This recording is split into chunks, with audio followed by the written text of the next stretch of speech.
Jelang pemilihan gubernur Jakarta bulan November mendatang, nama Ridwan Kamil dan Anies Baswedan kian disorot. Nama Ridwan Kamil yang belakangan santer didorong parpol Koalisi Indonesia Maju pun disebut-sebut sebagai upaya menjegal Anies. Saat ditanya wartawan, Anies pun hanya menjawab singkat, "Masa sih?" Anies bahkan tak memikirkan siapa lawannya yang akan maju, karena menurut Anies, ujung-ujungnya nanti rakyatlah yang memilih.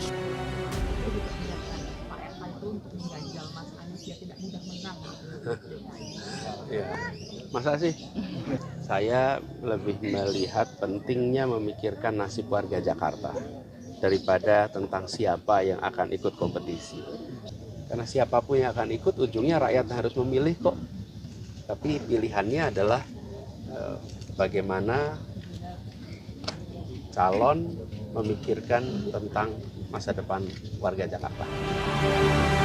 Sementara majunya Ridwan Kamil di kontestasi Pilgub Jakarta tampaknya tinggal selangkah lagi. Apalagi setelah Ketua Umum Partai Golkar Erlangga Hartarto berseloroh membandingkan Anies dan RK. Erlangga bilang RK sedang OTW Jakarta. Pasang on the way to Jakarta. Kalau Pak Anies kan bergerak-gerak saja. Tapi akan kira-kira gimana Pak keseriusan? Jadi sesuai dengan apa yang kesepakatan, kita akan terus evaluasi sampai dengan bulan Juli. Tentu akan evaluasi siapa yang akan maju dan sebagainya. Tak mau kalah dengan Golkar yang sudah memberi tugas kepada Ridwan Kamil di Pilgub Jabar dan Jakarta. Gerindra juga ingin menang di Jakarta dengan memajukan Ridwan Kamil. Ketua DPD Gerindra Jakarta Ahmad Riza Patria yakin Ridwan Kamil punya potensi besar menang di Jakarta. Gerindra kan ingin menang di Jakarta ya. Salah satu tokoh yang menurut kami punya potensi yang besar untuk bisa mengalahkan Mas Anies ya Kang Emil. Jadi nggak salah saya kira kalau Gerindra mengusulkan atau mengusung Kang Emil untuk Pilkada DKI. Dan saya punya optimisme Kang Emil punya prestasi besar di Jawa Barat yang juga bisa dibuat ya di DKI Jakarta ke depan. Lalu bagaimana dengan PKS yang punya raihan suara terbanyak di Jakarta? Wakil Ketua Majelis Syuro PKS Hidayat Nur Wahid menyebut partainya membuka kemungkinan koalisi bersama PDI Perjuangan. Apalagi hingga kini PKS belum menentukan sikapnya bakal mendukung Anies Baswedan atau tetap bersikeras memajukan kadernya. Namanya pilkada itu satu rezim dengan pilpres, satu rezim dengan pemilu. Semuanya adalah konstitusional. Karenanya jangan ada pemikiran pilkada dalam rangka untuk menentang negara. Itu pemikiran yang inkonstitusional. Pilkada kita diatur oleh Undang-Undang Dasar Negara Republik Indonesia tahun 45 pasal 18 ayat 4. Induknya ada di pasal 22E ayat 1. Semuanya diatur sama. Lalu benarkah pertarungan meraih suara Jakarta 1 bakal sengit antara Anies Baswedan dan Ridwan Kamil? Tim Liputan, Kompas TV. Lalu benarkah ada upaya penjegalan Anies Baswedan di Pilkada Jakarta dengan memajukan nama Ridwan Kamil? Kita akan bahas bersama Direktur Eksekutif Parameter Politik. Ada Mas Adi Praitno. Mas Adi, halo, selamat sore. Ini menarik ya, karena PKS mengakui ada tawaran nih dari Koalisi Indonesia Maju untuk posisi calon wakil gubernur pendamping RK. Anda melihatnya gimana nih Mas Adi? Ya, saya kira itu kan sebagai upaya untuk melobi PKS supaya PKS itu tidak bisa mengusung Anies di Pilkada Jakarta. Karena publik selama ini tahu bahwa Anies itu sangat identik dengan PKS. PKS ya Anies, Anies ya PKS. Jadi wajar kalau kemudian PKS itu merupakan partai politik yang belakangan ini ramai diperbincangkan. Karena kalau PKS misalnya tidak jadi mengusung Anies, bukan tidak mungkin Anies itu akan kesulitan untuk maju dalam Pilgub Jakarta. Karena per hari ini yang secara definitif mengusung Anies untuk maju hanyalah PKB. Dan itu nggak cukup, masih butuh dukungan-dukungan dari partai politik yang lain untuk menggenapi persyaratan sebagai bagian dari proses kandidasi dalam Pilgub Jakarta. Jadi wajar kalau kemudian banyak publik yang meyakini bahwa upaya-upaya untuk menghentikan Anies dalam Pilgub Jakarta bukan hanya saat berkompetisi, tapi dalam proses pencalonannya pun partai-partai yang saat ini berada di luar kubu 02 adalah mereka tidak jadi untuk mengusung Anies. Ini yang saya kira memang kita akan melihat ke depan, Mbak Maidoff, apakah PKS ini iman politiknya goyang atau tetap istiqomah terus ya tertarik untuk menjadi bagian dari penting untuk mengusung Anies untuk berkompetisi di Jakarta. Kan ujiannya saat ini ada di PKS. Karena kalau PKS menolak tawaran itu dan bergabung dengan PKB, maka Anies sudah cukup untuk maju dalam Pilgub Jakarta. Jadi kalau mau jujur, PKS ini salah satu partai politik yang bisa mengunci apakah Anies bisa maju di Jakarta ataupun tidak. Kalau PKS nolak, maka PKB, Anies Baswedan harus mencari pengganti PKS. Gitu jawabannya adalah PDIP. Problemnya PDIP per hari ini juga belum memutuskan secara resmi apakah serius mengusung Anies ataupun tidak, atau hanya sebatas wacana yang belakangan ini terus dihembuskan. Oke. Soal penjagalan Anies ini sebenarnya bukan cerita baru, tapi cerita lama, bahkan sejak Pilpres 2024. Jadi Anda melihat ini sebagai upaya sistematis begitu ya, kembali untuk menjegal seorang Anies Baswedan, kali ini di Pilkada Jakarta? Ya, saya kira bukan hanya Anies Baswedan, calon-calon lain yang saya kira potensial maju dan kuat, kalau bisa ya sebisa mungkin mereka itu tidak punya tiket pencalonan. Jadi wajar kalau kemudian Anies Baswedan itu secara perlahan satu persatu dipreteli partai politik yang potensial mengusung dirinya, salah satunya PKS. Dan saya juga yakin bahwa PKB, mungkin juga Nasdem akan juga dilobi supaya tak jadi untuk mengusung Anies Baswedan. Dan bahkan sekelas PDIP sekalipun, partai pemenang pileg secara nasional, pemenang pileg di Jakarta yang nomor kedua, kira-kira begitu, sangat mungkin juga untuk dilobi. Kalau mereka itu ingin bertanding di Jakarta, asal bukan Anies yang diusung. Jadi kecenderungan di situ sebenarnya sangat kelihatan betapa Anies ini sebisa mungkin tidak bisa maju. Karena apapun judulnya per hari ini memang Anies ini kuat secara signifikan elektabilitasnya. Kalau Anies sampai punya tiket maju bertanding dalam Pilgub Jakarta, maka sulit sebenarnya ada figur lain yang cukup populer, cukup kuat, yang secara head to head bisa kompetitif untuk melawan Anies Baswedan. Dalam konteks itulah salah satunya cara untuk menghentikan kekuatan politik Anies supaya nggak dapat tiket. Padahal kan katanya Pilkada Jakarta, Pilgub Jakarta ini nggak seru tanpa seorang Anies Baswedan ya. Oke, kalau gitu Mas Adi, kita lihat ya, sebenarnya kan beberapa pengamat juga sudah bilang bahwa Anies Baswedan adalah representasi dari partai Muslim begitu ya. Kemudian PKS juga jadi partai dengan raihan suara terbesar kemarin di Jakarta ya, tertinggi di Jakarta. Anda lihat seberapa besar peluang PKS mau gabung di Koalisi Indonesia Maju? Kalau mau jujur sebenarnya Mbak, Anies ini kan sangat identik dengan PKS sejak lama. Perilaku, sikap politik, dan statement-statement politik dari Anies itu kan sangat beririsan dekat dengan PKS. Jadi kalau dibelah hati para kader dan elit-elit PKS itu sebenarnya darahnya adalah darah Anies Baswedan. Ini yang kemudian menebalkan satu keyakinan bahwa karena kemanapun ada Anies Baswedan, disitulah kemudian PKS akan memutuskan langkah politiknya. Meski beberapa waktu yang lalu saya sering mengatakan, padahal PKS sebenarnya tidak terlampau banyak juga diuntungkan ketika menjadi bagian dari pendukung Anies. Misalnya soal wakil gubernur Jakarta yang mestinya jadi jatah Anies saat itu, yang mestinya jadi jatah PKS maksud saya, setelah Sandiaga Uno mengundurkan diri. Isi Gerindra. Betul, tapi at the end of the day-nya justru diberikan kepada Gerindra. Ini kan secara faedah politik dalam konteks Pilkada Jakarta. PKS hitungannya rugi gitu ya? Ya meski kata teman-teman PKS kalau mendengar klaim mereka, meningkatnya suara PKS secara signifikan khususnya ini karena Anies Baswedan. Yang ingin saya katakan adalah ketika PKS misalnya ditawari untuk menjadi bagian dari koalisi kekuasaan pemerintah, ditawari macam-macam terkait dengan logistik misalnya, itu tentu godaan yang gak gampang. Mengingat PKS ini sudah 10 tahun adalah oposisi, saya kira akses terhadap ekonomi politiknya juga terbatas. Tiba-tiba ada godaan yang saya kira cukup luar biasa. Jangan usung Anies, tapi misalnya diajak berkoalisi. Bagi saya, ini adalah hal alamiah dan godaan besar bagi PKS. Oleh karena itu, kita tinggal uji apakah PKS ini tetap konsisten menjadi bagian dari duplikat, bagian dari penting dari Anies Baswedan, atau justru di kemudian hari PKS akan jauh lebih realistis memilih tawaran menjadi bagian dari koalisi pemerintah, koalisi kekuasaan dengan membatalkan dukungan politiknya terhadap Anies Baswedan. Oke, ini menarik ya, melihat pelajaran dari apa yang didapat oleh PKS ketika mengusung Anies di Pilkada atau di Pilkada DKI Jakarta kemarin ya. Oke, kalau gitu tadi Anda menyebut Mas Adi kalau ini adalah godaan yang luar biasa. Nah, untuk untuk PKS gitu, Partai Keadilan Sejahtera. Tapi kalau Anda lihat majunya RK ini memang jadi upaya untuk serius menjegal Anies di Jakarta. Kalau RK sebenarnya bukan untuk mencegal Anies, itu sebenarnya aspirasi dari sejumlah partai yang tergabung dalam KIM. Partai-partai KIM ini sepertinya membaca secara realistis. Mhm. Satu-satunya sosok yang punya popularitas dan elektabilitas yang relatif signifikan di Jakarta untuk bisa menantang Anies secara kompetitif, jawabannya adalah Ridwan Kamil. Mhm. Dari kubu kekuasaan, dari kubu Kim, belum ada nama-nama yang punya nama besar yang relatif bisa disejajarkan dengan Anies Baswedan. Dulu ada namanya misalnya Budi Juandono, tapi kan nama Budi tidak terlampau dikenal di Jakarta. Mhm. Nama lain misalnya dari kader-kader PAN, kader-kader Demokrat, kader-kader Gerindra, kader-kader Golkar, itu kan tak ada nama yang semenjulang dimiliki oleh Ridwan Kamil.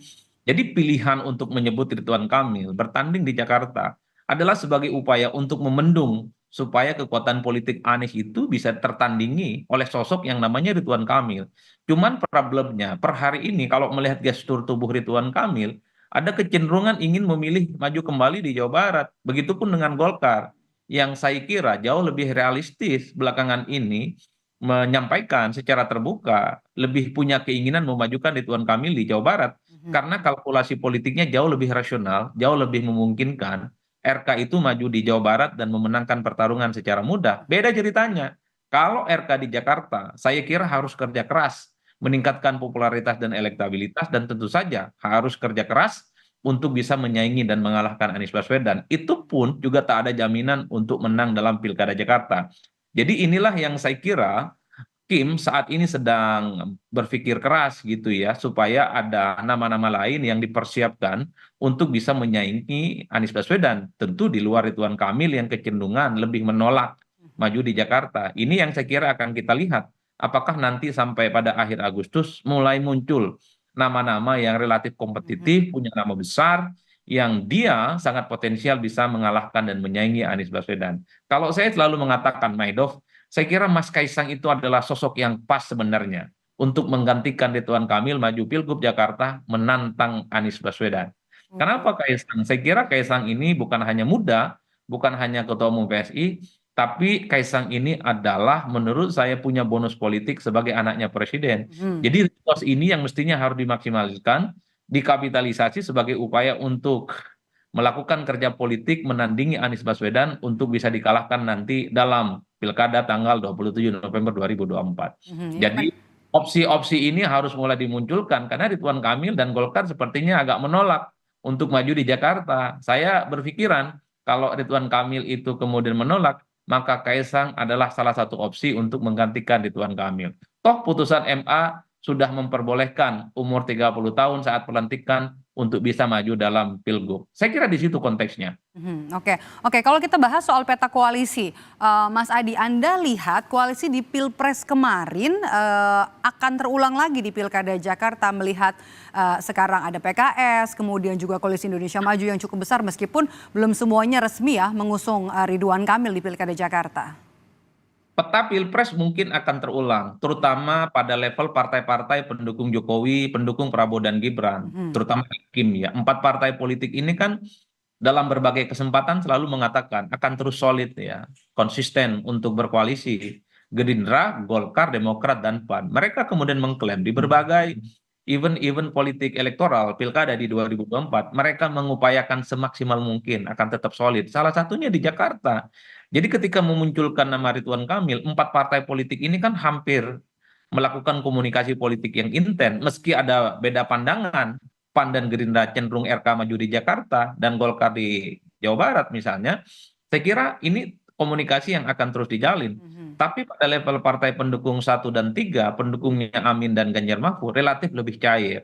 Ya terbukti misalnya ketika PKB mengumumkan Anies sebagai calon untuk diusung di Jakarta, maka partai seperti PDIP kan tertarik untuk mengusung.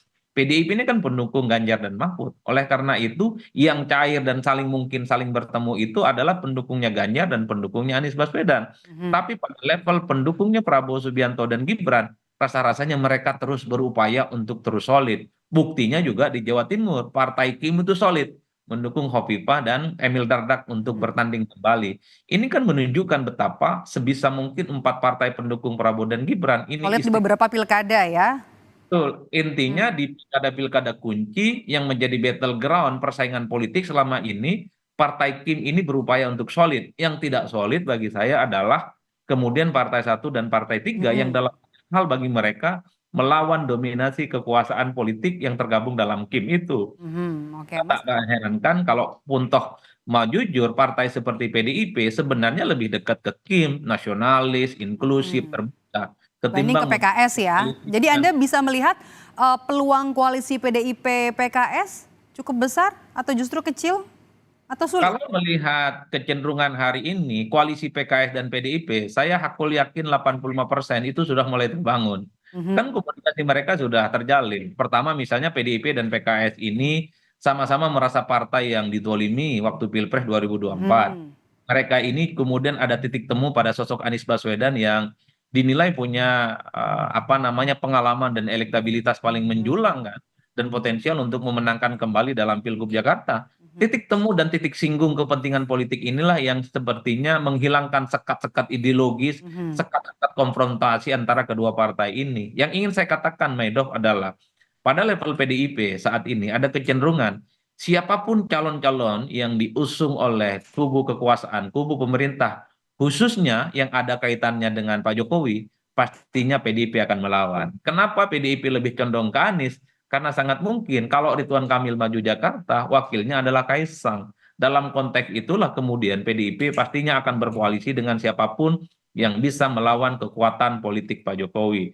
Di Sumut juga begitu. PDIP akan berkoalisi dengan partai menyediakan orang yang dinilai potensial untuk melawan Bobi Nasution dan seterusnya. Jadi ini yang saya kira titik singgung betapa PDIP dalam konteks pilkada serentak secara nasional di 2024 itu akan melihat di mana ada replika politik Jokowi, maka disitulah kemudian PDIP.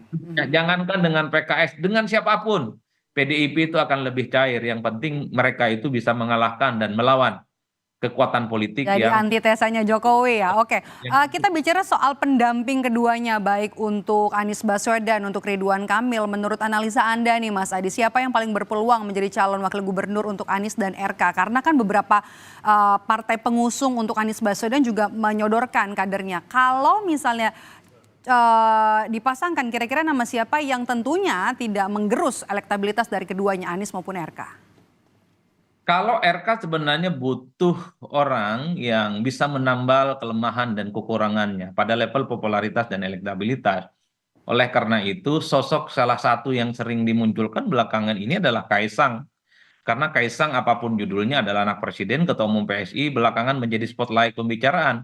Jadi variabel anak presiden ini sebenarnya bisa dimaksimalkan dan dikapitalisasi untuk mendongkrak bagaimana supaya Ridwan Kamil itu semakin signifikan dan semakin kuat di Jakarta. Karena belum ada nama-nama lain yang relatif kredibel, punya nama besar, dan kemudian mampu memaksimalkan resource politik yang ada selain Kaisang. Begitupun pada level Anies Baswedan, Anies sebenarnya hanya butuh sosok yang relatifly tidak bisa menggerus suara Anies. Syukur kalau bisa meningkatkan elektabilitas Anies. Karena per hari ini elektabilitas Anies kan paling menjulang. Nyaris tak bisa tertandingi oleh figur-figur yang lain. Tentu di samping itu, soal siapa calon yang bisa mendampingi Ridwan Kamil ataupun Anies Baswedan, sangat tergantung bagaimana kesepakatan politik antara elit. Pada level Anies misalnya, PDIP kan tertarik menyorongkan kadernya untuk bisa berdampingan dengan Anies. Bahkan PKB beberapa waktu yang lalu juga tertarik menyodongkan kadernya untuk bisa menjadi pendamping Anies. PKS juga menyorongkan nama kadernya untuk bisa bersandingan dengan Anies Baswedan. Pada level Ridwan Kamil per hari ini baru muncul nama Kaisang.